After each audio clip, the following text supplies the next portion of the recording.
Hi everybody, Steve from Steve's Makerspace, and today I am showing you some art that was automatically generated from a program that I wrote in p5.js and which you can run in your browser. You can change the variables, you can run it even on your phone. Let's take a look at it. So here's the program. And you can see it's just constantly generating new images that are layered on top of each other.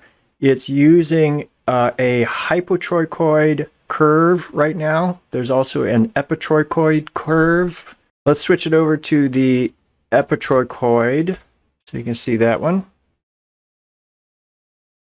We can also mess with the stroke weight.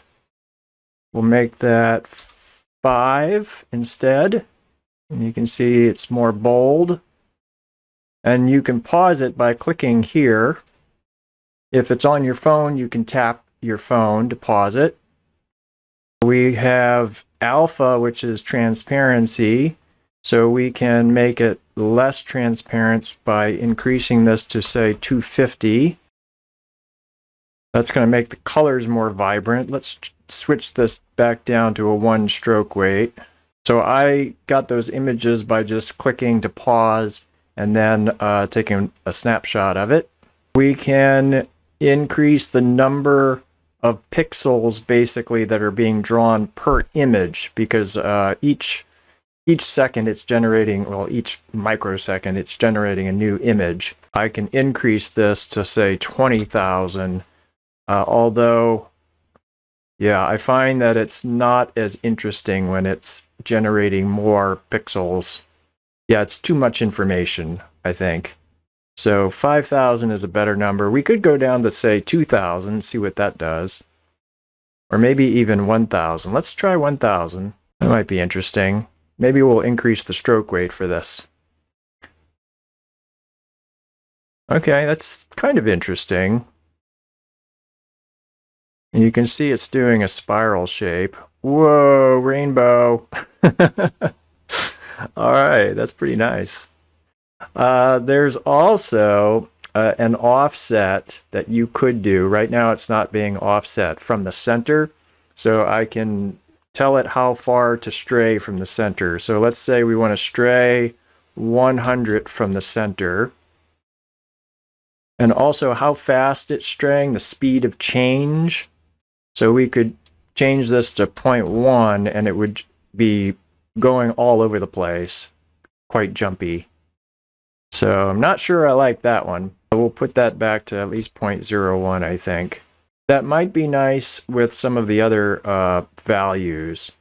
You could also change, let's up this back to 5,000. You can also change the starting values so that these are basically spirographs, and they start with the radius of a circle. So there's an outward circle, there's an inward circle, and then there's a drawing arm on that second circle.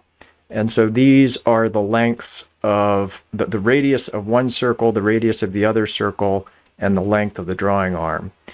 So, oh man, that's spectacular. So we could change the starting values between 2 and 20.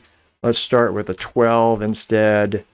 And wow, some of these bold values are kind of hard to look at, but if you pause it, you'll be able to see something maybe spectacular. You kind of just pause it every now and then, and maybe you'll get lucky. I'm kind of amazed that I made this, to be honest. I mean, I was trying to make something interesting, but what came out is just blowing my mind. I've got some notes in here with the epitrochoid. You want to start with 8, at least 8 as your starting value.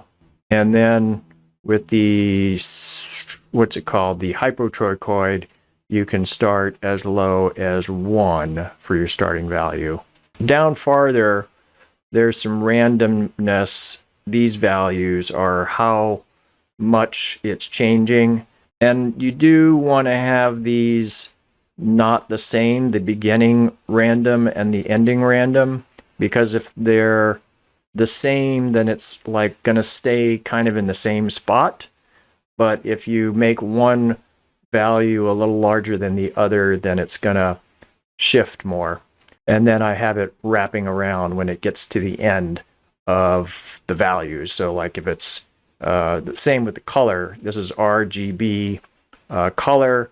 And so this is changing values, and when it gets to 255, it wraps back to 0. And the same with it, or if it goes down to 0, it wraps to 255. So let's put it back to 1. Let's do back to an alpha of 100, no offset, put the stroke weight back to 1. So this is how it's going to start. Although actually these starting values, we changed these. I don't remember what we had before.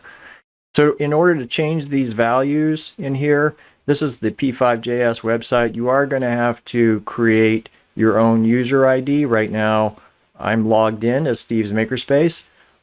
If you log in, create an ID, and then open this sketch, then you'll be able to go to File, Duplicate, and then you'll have a fresh sketch, and your name will be here instead of my name. And then you can change these values. Also, there is another video that I'm releasing at the same time that is me programming this thing. I don't start from scratch. I did have the hypotrochoid and the epitrochoid, very simple design in black and white, I think, with sliders where you could change the A, B, and C. And so that will also be available for you, and you can see how I started with that and ended with this by programming all the rest of this stuff. So if you're interested in that, there'll be a link to that video here as well. So that's going to do it for this video. If you liked it, give it a like. Consider subscribing to the channel. Comments are always welcome. Thank you for watching. I'll see you in the next one. Bye now. Steve's Makerspace.